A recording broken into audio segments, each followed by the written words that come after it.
তলায় করে আজকে পোলাওটাও যেরকম সুন্দর ঝরঝরে হয়েছে, মাংসটাও হেভি সুন্দর কষা হয়েছে, মানে মাংস তরকারিটা ভালোভাবে রান্না হয়েছে। সকালে উঠেই চলে গেছিলাম বাজারে মুরগি আনার জন্য। দেখতেই পাচ্ছ ওয়েট করা হয়েছে আর মুরগিটা চুপ করে বসে আছে, দেখছো? অনেক কষ্ট করে দুই একটা ধরার পর একটা মুরগি ওয়েট করছিলাম, 3 কেজি ওয়েট হয়েছে। সেটাই নিয়ে এবার বাড়িতে যাব। বাড়িতে বলতে আমার জেঠিমার বাড়িতে, ওখানে গিয়েই কাটাকাটি হবে। বাট মুরগিটা মারার কাজটা আমি কাকুটার কাছ থেকে করে নিয়ে যাচ্ছিলাম, কেননা বাড়িতে মারার মতন কেউ নেই। তারপরে বাড়িতে চলে এসেছিলাম, এসেই গরম জলে এবার পরিষ্কার করে নেব। দেখতেই পাচ্ছ দিয়েছিলাম, বসে গেছিলাম গরম জল দিয়ে এবার পরিষ্কার করে নেওয়ার জন্য। আমি তো এই কাজটা করব, কাটাকাটির কাজ তো আমি তো জানি না। তারপরে বসে গেছিল দিদিভাই কাটাকাটি করার জন্য। ডিটেলসে আমি আর কাটাকাটি দেখালাম না, কারণ অনেক ভিডিও আছে, আমি এরকম কাটার ভিডিও দিয়েছি বলে আর কি বেশি কিছু দেখালাম না। চলো ডাইরেক্ট মাংসটা নিয়ে বাড়িতে চলে এসেছিলাম। হাফ মাংস নিয়ে এসেছি, এত চিকেন তো খাওয়ার লোক নেই বাড়িতে, সেজন্য কিছু ফ্রিজে যাবে আর কিছু আজকে রান্না করব। আর আজকে কী রান্না হতে চলেছে তোমরা তো থাম্বনেল আর টাইটেল দেখে বুঝেই গেছো। আজকে পোলাও বানাবো, তার জন্য দেখো গোবিন্দভোগ আতপ চাল নিয়ে নিচ্ছি।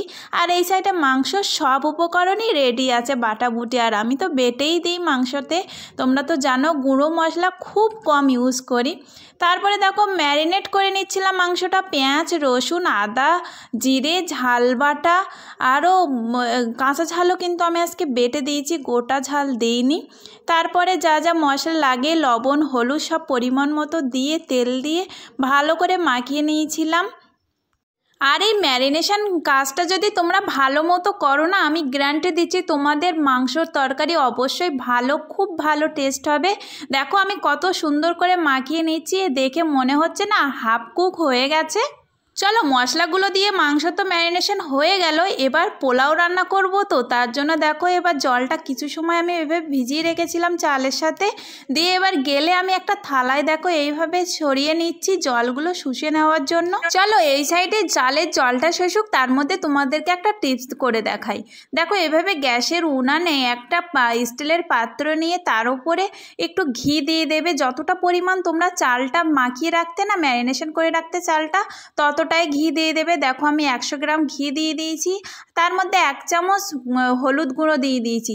আমরা তো সবাই কাঁচা ঘি চালের সঙ্গে মাখাই, আর এইভাবে তোমরা যদি একবার মাখাও না, তাহলে অবশ্যই ভালো রেজাল্ট পাবে আর ভালো সুন্দর একটা কালার পাবে।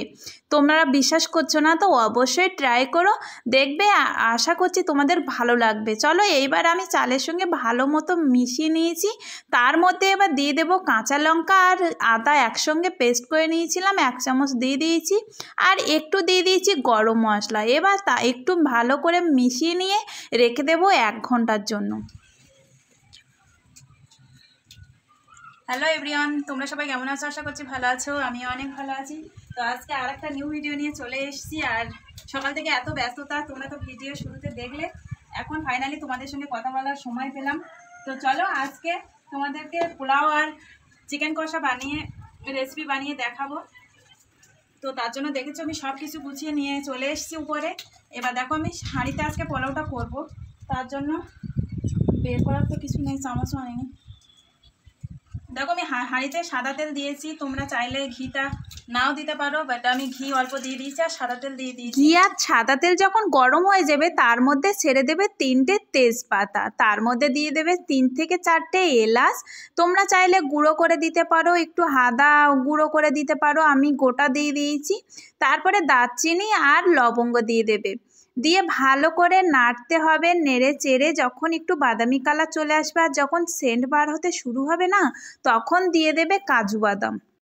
তারপর আর কি, কাজুটা তোমরা এইভাবে ভেঙে নিতেও পারো আর আস্তেও দিতে পারো, আমি ভেঙে দিয়েছি ভালো স্মেল বার হবে বলে। তারপর দেখো আমি একটু বাদামি কালার মতো করে ভেজে নিচ্ছিলাম, তারপরে দিয়ে দিয়েছিলাম কিশমিশ। কাজু আর কিশমিশ ছাড়া কিন্তু পোলাও একদম অসম্পূর্ণ, চেষ্টা করবে ভালো মতো কাজু আর কিশমিশটা অ্যাড করার। দেখো কাজু কিশমিশ তো দিয়ে দিলাম, এরপর দিয়ে দেবো যে ম্যারিনেট করে রেখেছিলাম যে চালটা, মশলা ঘি সব কিছু দিয়ে, সেটাই এবার দিয়ে অল্প অল্প করে ভেজে নেব কাজু আর কিশমিশের সঙ্গে। ভালো মতো যখন ভাজতে ভাজতে সেন্ট বার হবে, তখন দিয়ে দেব জল। চলো এবার জল দিয়ে দেওয়ার পালা, কারণ আমার চালটা তো ভালো মতো ভাজা হয়ে গেছে। আর জলটা তোমরা কিভাবে দেবে বুঝতে পারছো না তো? দেখো এই কাপের 5 কাপ আমি চাল দিয়েছি, এই কাপের 10 কাপ আমি জল দেবো। আমাদের চালটা যেহেতু একটু পুরানো তাই একটু হাফ কাপ বেশি দেব। তোমরা কিন্তু যে কাপে চাল মেপে দেবে সেই কাপেরই জল মেপে দিতে হবে। ধরো 1 কাপ চাল দিলে 2 কাপ জল দিতে হবে, এটা মাথায় রেখে দিও, নাহলে কিন্তু ভাতটা নরম হয়ে যাবে, পোলাওটা একদমই ভালো হবে না। তারপরে দেখো আমি ঢাকনা দিয়ে একটু রান্না হতে দেব। ওই সরাটা ভাপ বের হয়ে যাচ্ছিলো, সেই জন্য আরেকটা সরা পাল্টিয়ে দিয়েছি। দেখো আমি 5-10 মিনিট পর ফিরে এসে দেখি আমার পোলাও তো একদমই রেডি। তারপরে আমি 2টো কাঁচা লঙ্কা চিরিয়ে দিয়ে দিয়েছি আর দিয়ে দিয়েছি পরিমাণ মতো চিনি। তোমরা চিনিটা নিজেদের পছন্দ মতো অ্যাড করো। তারপরে নাড়িয়ে চাড়িয়ে আর কি, পোলাও তো আমার রেডি। এবার যাব মাংস রান্না করার জন্য। পোলাওটা কিন্তু একদমই ঝরঝরে হয়েছিল আর ভালো হয়েছিল খেতে। তোমরা তো দেখে বুঝতেই পারছো অসাধারণ টেস্টি হয়েছিল, কি বলবো সে কথা। আর নিজে রান্না করেছি বলে বলছি না। তো তারপরে চলে এসেছিলাম মাংসটা রান্না করার জন্য। মাংসটা রান্না করার জন্য দেখো আমি আলুটা ভেজে নিচ্ছিলাম। আর মাংসের রান্না তো আলু না দিলে আমার তো খেতে ভালোই লাগে না। দেখো বড় বড় সাইজের আলুটা আমি লবণ আর হলুদ দিয়ে একটু ভাজাভাজি করে নিচ্ছিলাম। 2-4 মিনিট ভাজাভাজি করার পর দেখো আমি আলুটা তুলে নিচ্ছি।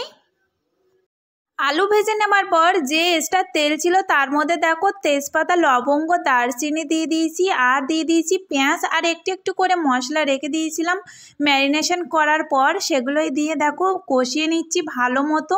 যখন মশলাগুলো থেকে তেল ছাড়বে না তখন দিয়ে দেবে মাংসটা, যে মাংসটা ম্যারিনেশন করে রেখে দিয়েছিলে সেটাই।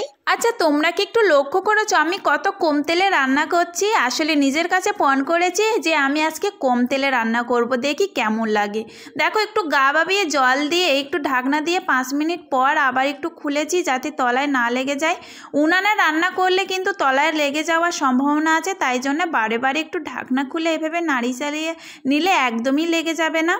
তারপর কিছু সময় কষিয়ে নেওয়ার পর আলু আর 3টে পেঁয়াজ দিয়ে দিয়েছি। আমার আবার বদ অভ্যেস খুব, পেঁয়াজ গোটা আর রসুন গোটা না দিয়ে দিলে হজমই হয় না বলতে পারো, বাট রসুনটা কাছে নেই সেই জন্য পেঁয়াজ দিয়ে দিয়েছি।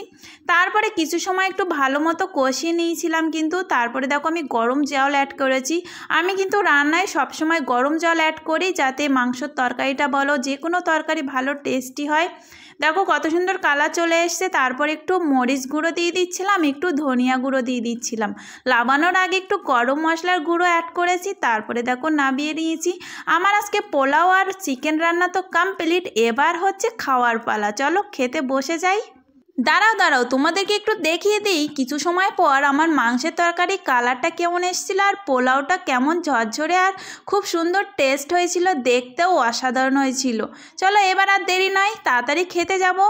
চলে এসেছি খাওয়ার জন্য। দেখো দিদিকে একটু পোলাও বেড়ে দিচ্ছিলাম। আসলে দিদি আর আমি ছাড়া বাড়িতে কেউ নেই তো সেই জন্য দুজন যেভাবে সেভাবে করেই নিই ভিডিওটা। চলো দেখে বুঝতেই পারছো দুজন কলার পাতায় বসে খাবো। আসলে এবার থেকে না আমরা এই ভিডিও করলে কলার পাতাই বেশিরভাগ খাচ্ছি।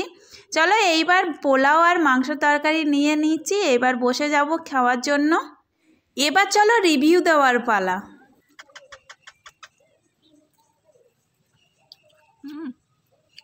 আজকে পোলাওটাও যেরকম সুন্দর ঝরঝরে হয়েছে, মাংসটাও হেভি সুন্দর কষা হয়েছে, মানে মাংসের তরকারিটা ভালোভাবে রান্না হয়েছে। কোথায় তরকারিটা অসাধারণ হয়েছে সত্যি। আজকে তরকারিটা খুব সুন্দর হয়েছে গাইস, আর পোলাওটা তার সঙ্গে ঝরঝরে হয়েছে আর একসাথে খুব সুন্দর টেস্ট লেগেছে।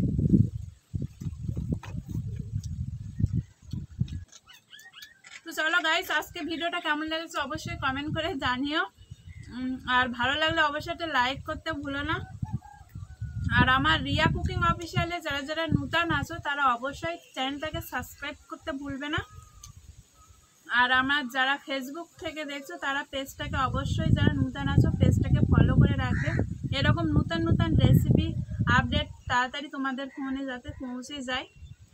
তো চলো এইভাবে সাপোর্ট করো তোমরা আমাকে।